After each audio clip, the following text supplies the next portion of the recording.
Good morning students. गतकाली मुख्यमंत्री मोहन चरण माझी गुरु दिवस रे गुरुंग पई दुईटी बड़ घोषणा करथिले जे कि प्रथम घोषणा जो होइतला जोटा कि मु यूट्यूब रे पोस्ट करिछि आपण माने देखि परिबे जांकि जोटा कि प्रति पंचायत रे खोलिबो मॉडल स्कूल।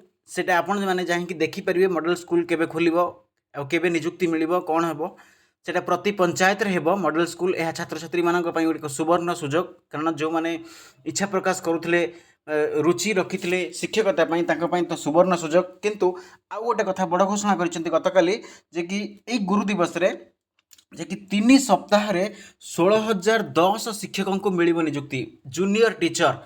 3 सप्ताह रे 16,010 जूनियर टीचर को मिलिबो नियुक्ति।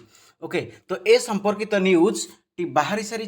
तो ए संपर्क रे न्यूज अपडेट कौन कही मोहन चरण माझी कौन प्रकाश कर कौन कही से संपर्क में आम डिटेल्स जाना कि ये कहते कि अगस्ट 16 रे ए काउंसलिंग प्रक्रिया शेष होती। ये जो 3 सप्ताह 16,010 शिक्षकों को जो नियुक्ति मिल ये अगस्ट 16 रु ये काउंसलिंग प्रक्रिया शेष होती एवं समस्त जिलापाल को ओसेपा पक्षर एक निर्देश दि जाइए खूब शीघ्र कनिष्ठ शिक्षकों को मिल नियुक्ति। ओके, तो ए संपर्कित कौन न्यूज बाहरी न्यूज पेपर तो आम देखीदबा।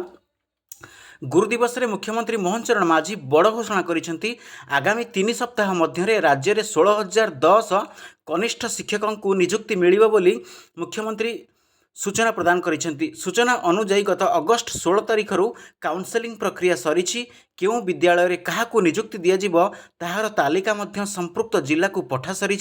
जिला परिषद बैठक रे एहाकू अनुमोदन मिलिबो हेले गत जुलाई 5 तारिख रे विधानसभा सचिव समस्त जिलापाल को चिठी करी विधायक सभ्य थिबा कमिटीर बैठक विधानसभा आरंभ हेबार 3 दिन पूर्व एवं सरिबार 3 दिन पर्यंत न करने निर्देश देइछंती। जिला परिषद बैठक रे विधायक जड़े सभ्य होइथिबारु बैठक होई पारि नाही। चलित सप्ताह रे बैठक नहीं नोटिस जारी करने को समस्त जिलापाल को ओडिशा राज्य शिक्षा कार्यक्रम प्राधिकरण ओसेपा पक्षरु निर्देश दिया जाइछि। विधानसभार अधिवेशन शेष होगा परे परे 18 तारिख पूर्व बैठक शेष करने पाई एवं समस्त सदस्यों को 7 दिन पूर्व अवगत करने पाई नोटिस जारी करने को कहा जाइछि। तो जिला परिषद बैठक चूड़ांत करी 7 दिन मध्य अवगत करने पाई गतकाली ओसेपा विज्ञप्ति प्रकाश करिछि। तेणु 3 सप्ताह मध्य 16,010 जूनियर टीचर को नियुक्ति मिलिबो, जहाँकि गतकाली मुख्यमंत्री मोहन चरण माझी निजे घोषणा करथिले। गुरु दिवस रे गुरुंक पई दुईटी बड़ घोषणा करिसेंती। प्रथम कथा थिला कि प्रति पंचायत रे मॉडल स्कूल खोलिबो। द्वितीय कथा होची कि 3 सप्ताह रे पूरा टाइम डेट फिक्स करदेले कि 3 सप्ताह मध्य नियुक्ति मिलिबा जूनियर टीचर मानू। यार काउंसलिंग प्रक्रिया 16 रु सरी। तेणु खूब शीघ्र ए नियुक्ति प्रक्रिया आरंभ होगा जूनियर टीचर। तेणु आपण मैंने तो उत्सुकतार सहित आपण मैंने अपेक्षा करते, तो आपण बड़ खुशी खबर। Thank you.